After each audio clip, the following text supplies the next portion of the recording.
Привет-привет! Меня зовут Людмила, и с вами Людмила Шпакова в потоке. Наш сегодняшний разбор называется так. Его реакция на ваше молчание. Я думаю, что это интересует очень многих, да, тех, кто находится в тишине, в блокировках и так далее.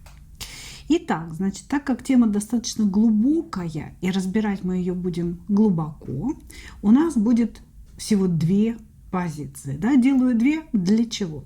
Для того, чтобы, если одна сигнификация не совпала, да, может быть, совпадет другая. Да? То есть, может быть, поток уловит ваши вибрации на одном из этих вариантов. Да? Собственно, для этого и делаю всегда много вариантов. Да?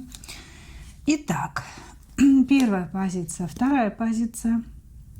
И мы с вами, да, сигнификацию сделаем на ситуацию между вами. То есть, что между вами происходит.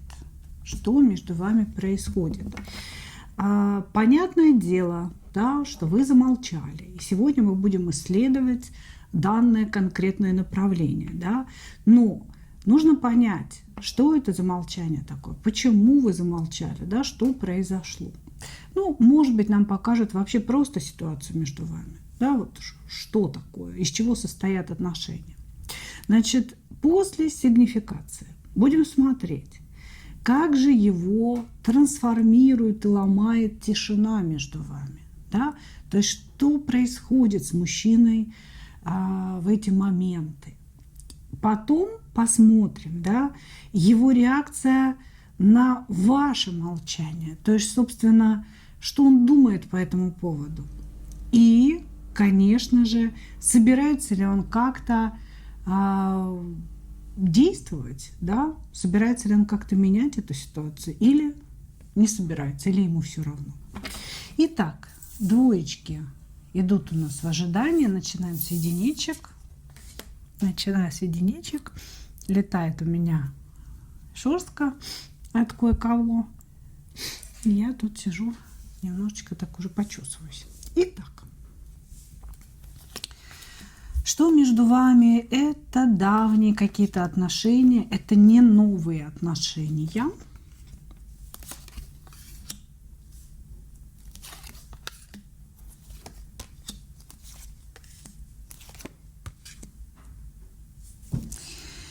Так, отношения длятся достаточно долго. Быть может, они были такими, знаете, цикличными, когда после бурных отношений между вами конкретно, да, вы разошлись, и каждый ушел в свою жизнь. Тут, может быть, у каждого из вас и есть какая-то своя жизнь, свои браки, да, свои семьи и так далее. У кого-то одного есть точно. Скорее всего, это вы. Да? То есть здесь с вашей стороны показывается семья как некое ограничение вас в действии относительно этого человека. Что между вами происходит? Каждый из вас пытался воздействовать на другого. Вы хотели какого-то одного результата для себя, мужчина хотел другого результата для себя. Тут, безусловно, между вами есть любовь, есть импульс к взаимодействию и есть какая-то очень-очень тягостная боль. Каждый из вас, находясь сейчас в молчании, думает друг о друге. Это вот прям однозначно. Но все эти мысли, да, они наполнены не ожиданием какого-то чуда, да, не стремлением, например, помириться. Ну, мы сейчас посмотрим мужчину поподробнее, да.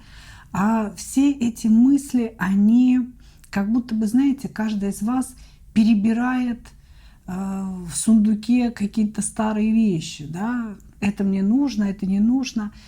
Это мысли, воспоминания и воспоминания о чем-то тягостном, о чем-то очень болезненном. Вот. Что еще между вами, да? То есть мужчина пытался манипулировать при помощи каких-то психологических техник. Вы пытались со своей стороны манипулировать своей женской привлекательностью, эмоциональностью, сексуальностью. Ну, по сути, да, или каждый из вас раскрыл своего оппонента в манипуляциях, или не удались манипуляции ни с его стороны, ни с вашей. Значит, здесь было какое-то соперничество, какое-то выяснение позиций, да, скорее всего, борьба за власть, кто в вашей паре главный, вы выясняли. Но все это закончилось плохо, да, то есть о чем-то вы говорили, но не услышал ваш партнер, что вы хотели сказать, и точно так же вы не поняли и не услышали, что же хотел до вас донести он. Это была борьба ради того, чтобы высказаться и почувствовать власть, а не ради того, чтобы ваши отношения существовали дальше. Вот, то есть, по сути, я здесь вижу любящих друг друга людей, любящих давно, через расстояние, через какие-то противоречия, через другие жизни, да, то есть вы уходили, выстроили что-то в своей жизни и опять, как говорится, сошлись с этим мужчиной. Вот, значит, несмотря ни на что, здесь все равно есть любовь, здесь есть желание что-то строить дальше, понимание кармичности происходящих вещей, и вы, и мужчина это понимаете. И постоянная луна, постоянные обдумывания. Итак, вы поругались, не выяснили до конца, кто же из вас главный. Давайте посмотрим.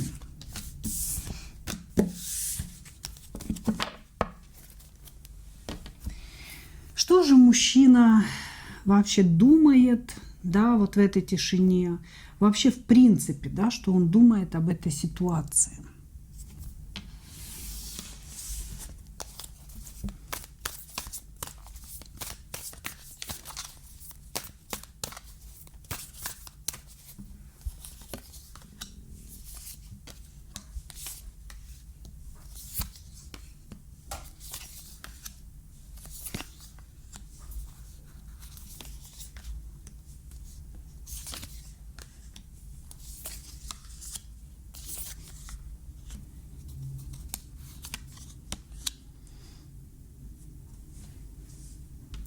Ну, он, знаете, как бы говорит нам с вами: нет, не все. Нет, не закончилось. Я не согласен. Вот, то есть здесь мужчина на самом деле устал от того, что происходит. Он устал от этой тишины, он устал от своих собственных решений. Вот понимаете, в какой-то борьбе между вами, может быть, он что-то сказал, может быть, он вас заблокировал, может быть, он принял какое-то решение и вам его озвучил, сказал: все, мы заканчиваем, да, мы никогда не будем вместе, я там нашел себе другую, или я возвращаюсь в семью. Вот, то есть он сожалеет о своих собственных решениях. И он как будто бы говорит: нет, я не хочу, чтобы отношения между нами закончились. Я не хочу, чтобы мои решения были претворены в жизнь. То есть он сожалеет о них, о том, что было сказано, о том, что было сделано им самим. Значит, в то же время он пытается как-то погасить мысли о вас. Здесь, ну, я думаю, вечером перед сном, да, или ночью он просыпается, он думает о вас постоянно, я бы так сказала. Вот. Ну, постоянно в каком формате? Когда он работает, когда он занимается какими-то делами, конечно, он полностью включен в работу, да? Но вот когда он наедине с собой, у него есть какое-то время, да, вы постоянно всплываете в голове, он начинает обдумывать ваши диалоги, вообще вот какие-то чувства к вам. Он скорее даже, знаете, не думает в этой тишине, а чувствует в этой тишине. Он чувствует любовь. Человек здесь чувствует любовь. И каждый раз, когда на него это нападает, когда на него это вот его это накрывает, да, он пытается погасить свои мечты. Не то чтобы жестко себе сказать, да, не думая о ней, но как будто бы он пытается не мечтать о вас дальше. Он себе говорит: успокойся, скорее всего, ничего невозможно, да, какой смысл в твоих мечтах, ты сейчас погрузишься вот в эти энергии мечт, да, фантазий, иллюзий, и опять сердце твое будет разрываться. Понимаете, да? То есть вот он пытается погасить свои мечты. Также он думает о вас, он думает о том, что вы холодны, что вы тоже приняли какое-то решение, что вы решили остаться там, где вы ограничены. Ну, для очень многих это брак. Да? То есть если вы здесь замужем, и мужчина об этом знает, то он думает о том, что вы сделали выбор в пользу мужа, семьи, и вы просто не хотите, да, какого-то продолжения, вы не хотите с ним идти дальше. Вы хотите остаться внутри вот своих, как он считает, ограничений, потому что ему кажется, что вы несчастливы в браке. Так это или не так, это уже вам решать. Вот, значит, если все-таки вы не замужем, да, то ограничениями могут быть дети, да, что вы ему сказали: я выбираю своих детей, а не тебя, дружок. Ограничениями может быть то, что вы находитесь в разных странах, да, и вы говорите: я никуда не хочу ехать, я не собираюсь переезжать. То есть вы решили остаться в своих ограничениях, и об этом думает мужчина. Также он как будто бы говорит нам, да, я готов ее не побеждать, я готов быть побежденным ею, побежденным, но не проигравшим. Я не хочу потерять ее, я хочу быть счастлив, она мое счастье. И поэтому я готов пойти, может быть, на какие-то уступки, может быть, на какие-то проявления. Но здесь скорее на разговор, вот на некий разговор. Хорошо. Это его были мысли вообще о ситуации, да? Давайте сейчас мы разберемся, какова же его реакция на то, что молчите вы, да, на ваше молчание конкретно.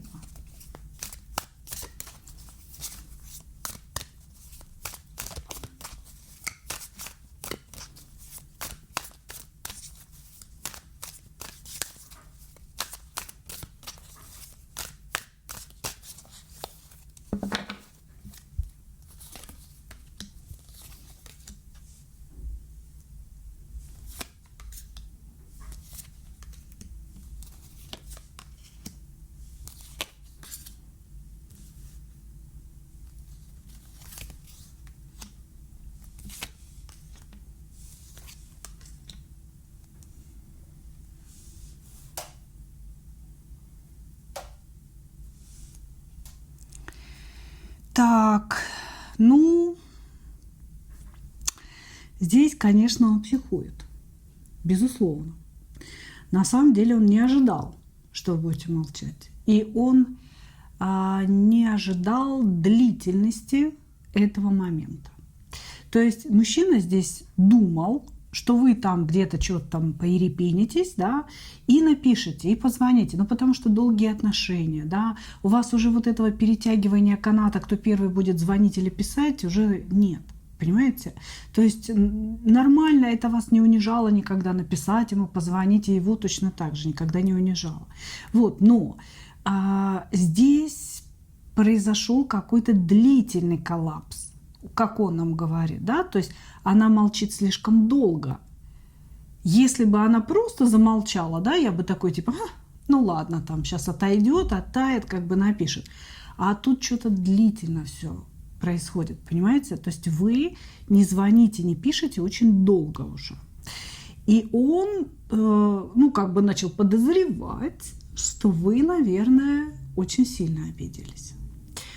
Его это задевает, его бесит это, но ему все еще кажется, что это манипуляция, да, что вы его как бы наказываете своим молчанием, что вы его продавливаете на то, чтобы он принял какую-то вашу сторону, чтобы он научился как-то себя по-другому вести, понимаете? То есть он все еще считает, что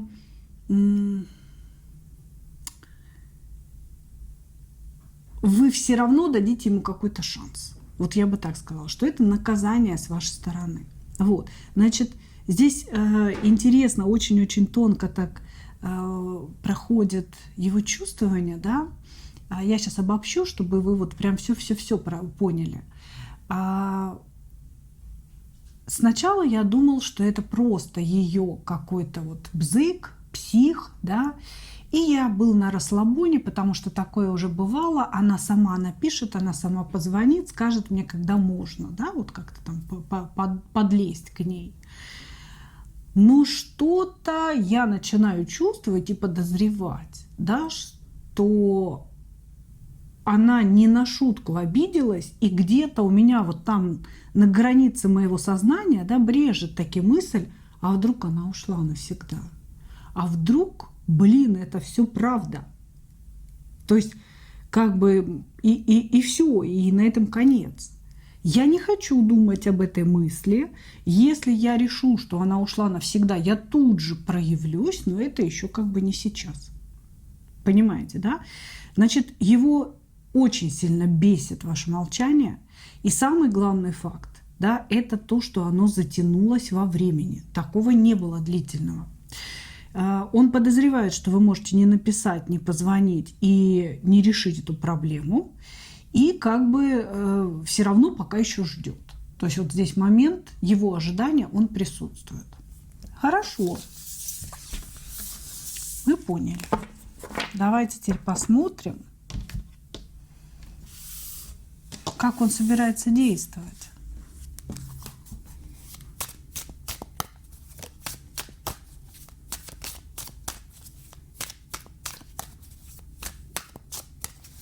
Как он собирается действовать? Все возобновить собирается.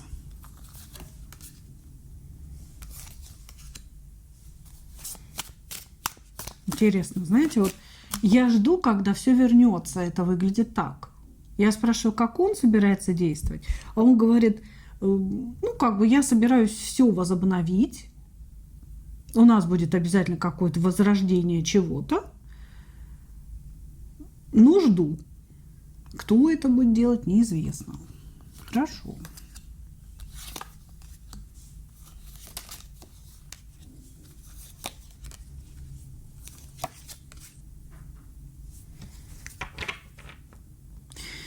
Ну, короче, пока он думает думу. При том, что мужчина на самом деле такой не лишенный жезлов, я бы сказала. То есть это деятельный достаточно человек, который, когда ему надо, он может проявить очень большое рвение. Он может и завоевать, и приехать, и какие-то там подарки привезти. То есть когда ему нужно, он прет просто без остановки. Вот, не знаю, может быть, его сдерживает здесь то, что вы не свободны, да, что у вас есть своя семья. Но его здесь точно что-то прям вот явно сдерживает. Короче говоря, я не вижу пока действий, я вижу его желание, да, наконец-то прервать это молчание и все возобновить, чтобы я был спокоен, чтобы все было как раньше, потому что я люблю ее. Но действий конкретных нет. Тут может быть еще, знаете, какая ситуация? Если вы замужем, а он, допустим, свободен, или если вы оба не свободны, да, но это же все-таки такие дополнительные факторы к стопу. То есть, может быть, он не может вам написать в любое время. Может быть, ну, у вас вообще есть какие-то запреты для него, да, ты мне не пишешь, я там сама выхожу на связь. Потому что вот здесь прям что-то на это очень сильно похоже, да, потому что он сидит вот прям, он сидит, он ждет, он думает о вас, как будто бы вы должны ему разрешить действовать. Понимаете? То есть он не действует не потому, что он не хочет, или не потому, что он какой-то там весь... Почему недееспособное у меня вышло слово? Ну, короче говоря, не потому, что он не может действовать. Да? Он все это может, он все это хочет. Но ждет он от вас отмашки, ждет он от вас какого-то разрешения. Здесь как будто бы сказано, знаете что? Что вот в другой бы ситуации, при других бы обстоятельствах, да, я бы вел себя эгегей как, я бы это жезл наперевес и понесся бы к ней. Но нельзя мне, да, обрублены вот эти мои пожелания в ее сторону, мне нельзя к ней. Вот так. Вот. Ну, вы тут сердце его сожрали, наблюдает он, конечно, за вами откуда-то из-за угла. Из-за углишка, так, знаете, чтобы вы не поняли, что он наблюдает. Сердце у него съели, сидит, он думает о вас конкретно. Ну, вот, собственно, вот такая ситуация. Да, как бы прервать паузу хочет, действовать пока действовать не будет. Как будто бы вы ему не разрешаете действовать, понимаете? Благодарю, единички. Двигаемся дальше.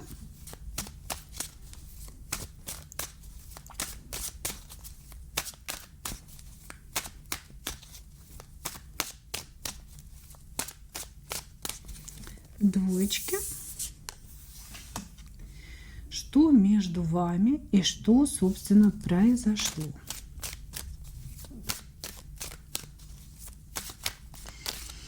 Я ушел, меня не ждите.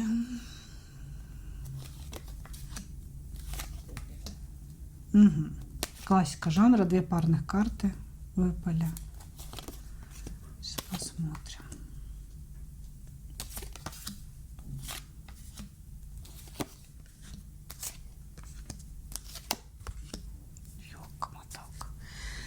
Фух. Перевернутый иерофант и дьявол в одном флаконе. Перевернутая звезда. Здесь прям такое, знаете, ощущение магии попахивает просто не на шутку. Значит, что произошло? Кто-то из вас, ну, прям такое ощущение, что вы, если честно, как-то психанули, хлопнули дверью и замолчали. Причем перед этим вы сказали мужчине какие-то очень обидные вещи. И вообще вы ему сказали, что, может быть, вы ничего не чувствуете к нему. Или вообще он вас в чем-то не устраивал. Здесь вы как-то, знаете, очень холодно себя повели. Рационально, холодно. И мужчина как бы не уверен после этого разговора, что он вам вообще нужен. Вот. Значит, мужчина же здесь, да, с его стороны показывает эту линию, он как будто бы принял ваше решение о расходе, разводе, о разрыве. Да, то есть вот вы ему сказали, все, как бы я заканчиваю эту всю бодягу, а он такой, блин, ну ладно, ну как бы мне придется это принять. Вот, поругаться, поругались, что-то друг другу высказывали. При этом мужчина был более осторожен в своих высказываниях, чем вы. Вы здесь его поломали, конечно. Вот, ну, это так показывают, да. Значит, что еще нам говорят? Что в целом между вами какая-то неимоверная страсть, которая обречена на провал. Может быть, здесь несвободные люди, может быть, здесь какая-то, знаете, другая причина того, что вы не можете быть вместе. Потому что дьявол – это ведь не всегда вот эти запретные связи. Иногда бывает, что, допустим, мужчина мусульманин из какой-то клановой семьи, и ему запрещено жениться на христианке, например. Или, допустим, он мусульманин, а женщина уже разведена и с ребенком, и тоже есть вот препятствия к их воссоединению. Да? То есть дьявол – это когда людей безумно тянет друг к другу, когда они не знают вообще, что делать с вот этими нитями энергетическими между ними, да? Но есть препятствия, которые невозможно обойти. Потому что дьявол – это отношения, которые не идут в реализацию. Что такое реализация? Реализация – это совместная жизнь, это совместное движение, это партнерство, поддержка, это официальные какие-то отношения. То, что называется реализацией. А здесь она невозможна, причем по каким-то вот прям 2 форматам, понимаете? То есть то, что вас тянет друг к другу, то, что вы вот прям сходите с ума друг по другу, это 100%.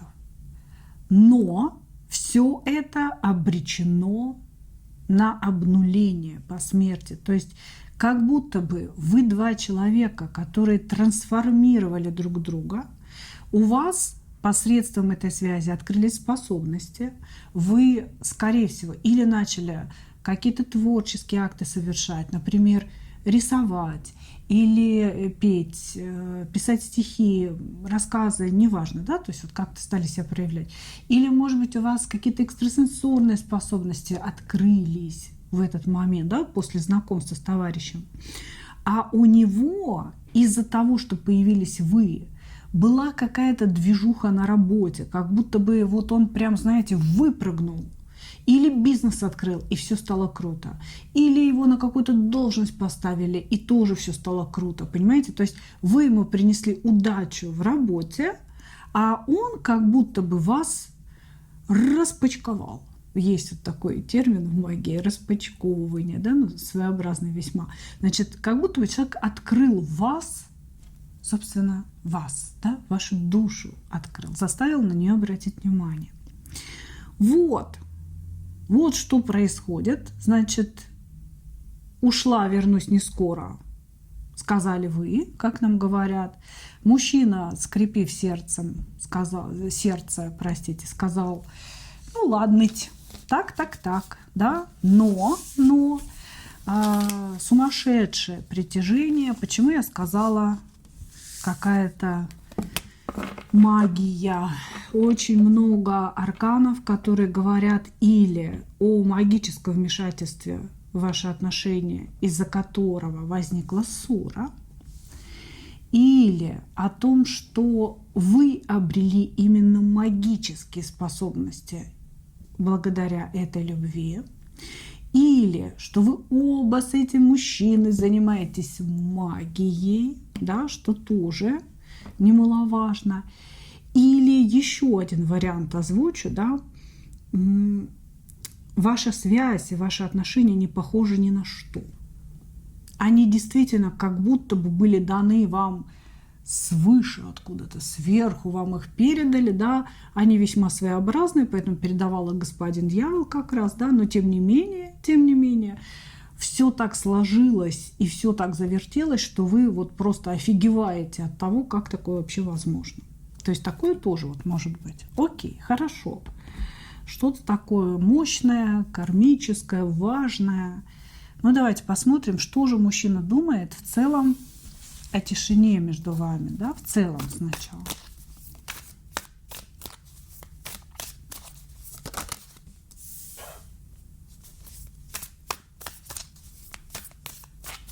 Я, говорит, первым не пойду. На примере не. Кончилось, так кончилось. Умерла, так умерла. Ты ж мой золотой.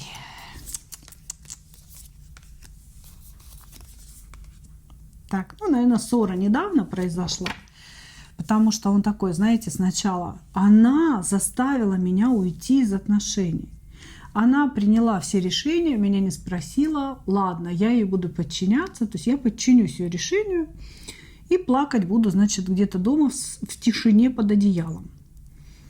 Вот он поплакал, а потом такой типа, да нифига себе, я ей что, не мужик, что она приняла эти все решения? Ладно, не хочет общаться со мной, все, не будем общаться. Не хочет никакой любви, вот пусть попробует без меня поживет. Понимаете? Обиделся он. Обиделся сейчас, причем как-то, знаете, постфактум.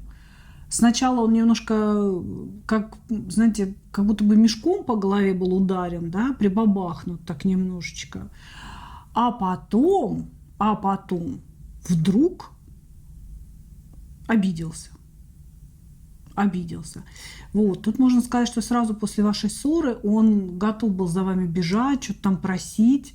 Вот. А потом у него произошла какая-то внутренняя переоценка, и он здесь осознал свою важность. Да, типа, ну, что же я, куда же я за ней побегу-то? Вот. Значит, что он еще думает? Ну, он думает о том, что вы звезда его сердца, что вы такая вся недоступная, красивая, эффектная, важная, лучшая, но не моя, говорит он. Для меня эта женщина никогда не будет женщиной, она для меня останется звездой. Может быть, вы какая-то популярная, то есть, может быть, вы популярный, знаменитый человек, да, вас видят, а это какой-то вот случайный поклонник, который приблизился к вам, да, и сейчас вы его там отрубили от себя, и вот он на вас смотрит откуда-то там, может быть, в интернете или по телевидению, вот, значит, потому что его мысли о вас как о недоступной и недостижимой женщине.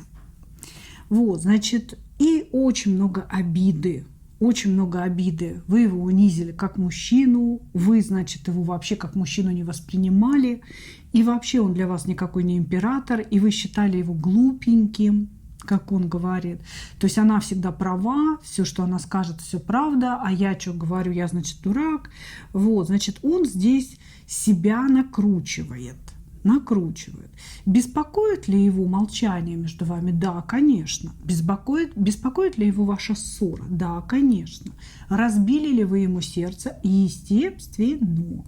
Вот. Но на сегодня он крутит внутри себя злость. И он говорит, я не пойду мириться, я не пойду первый, потому что она задела мое мужское достоинство. Да? Эго мое она задела. Хорошо, давайте посмотрим, какова же его реакция конкретно на ваше молчание. На то, что вы молчите. Вот он как реагирует.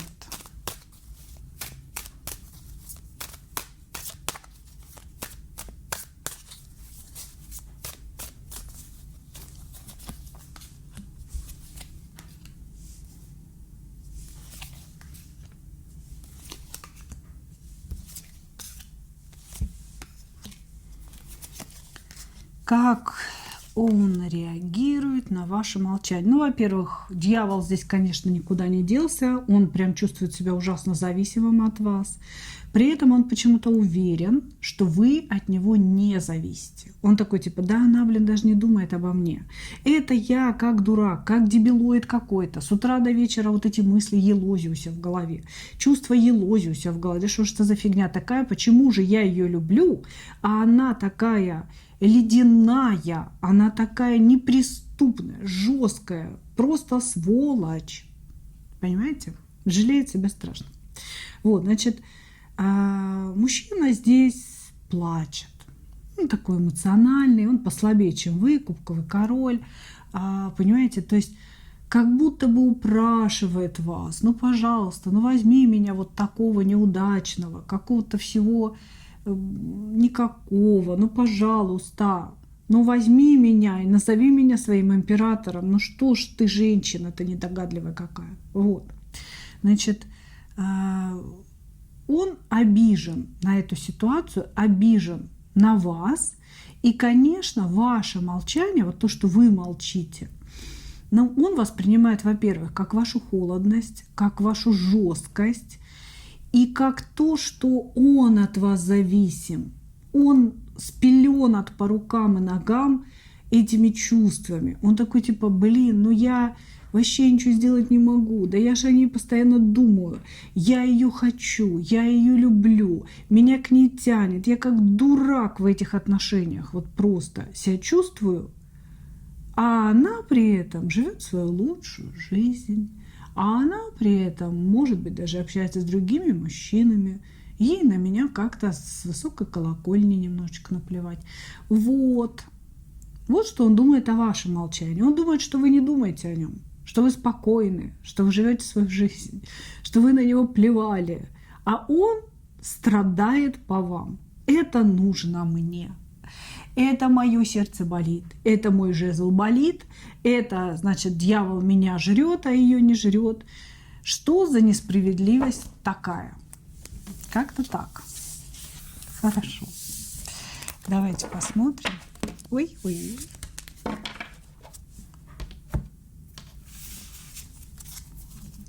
Действия.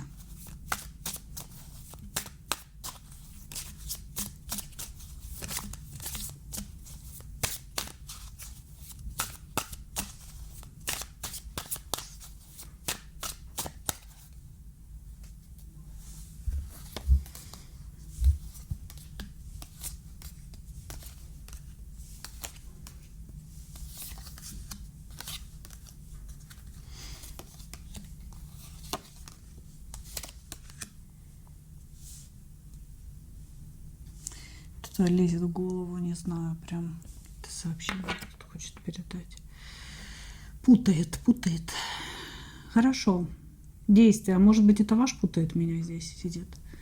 Если вы магией оба занимаетесь, то это могло бы быть очень похоже. Как будто бы не дает возможности проникнуть к нему на подкорочку, да? Окей, хорошо. Действия. Ну, на самом деле он пока очень сильно расстроен, да. Он говорит о том, что все пропало, все мои мечты о великом будущем с ней пропали. Пропали, значит, какие-то мои ожидания, я ее ужасно ревную. Но вы ему показываете здесь свою независимость. Вы показываете, что вы действительно прекрасно выглядите, улыбаетесь, живете лучшую жизнь. И, в общем, он вам здесь не свонялся. Вот.